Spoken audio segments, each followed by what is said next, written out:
ka na. Mamaya ayaw ka. Alam mo dyan, magantay ka lang, mama.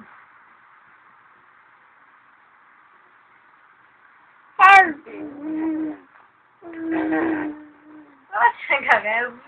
Magpapaulan. Napapaulan? Nakakatawa na. Wala lagi umuulan eh.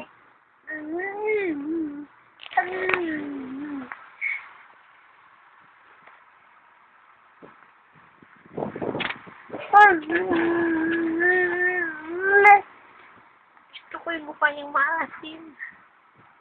Masarap yan pagka yung medyo malaki na yun, pwede mo siya paluin, tapos iiyak siya. Oo, yung papalim yung gano'n, yung parang uwawa naman yung bahay, yung batang yan. Sumusobra na yung batang yan. Tapos hihibi. Ano? Ha? Ikaw, niloloko mo ko. Kanina pa ako, nangangawit na ako dito. Ang haba-haba ng time. Wala naman akong kinukuha.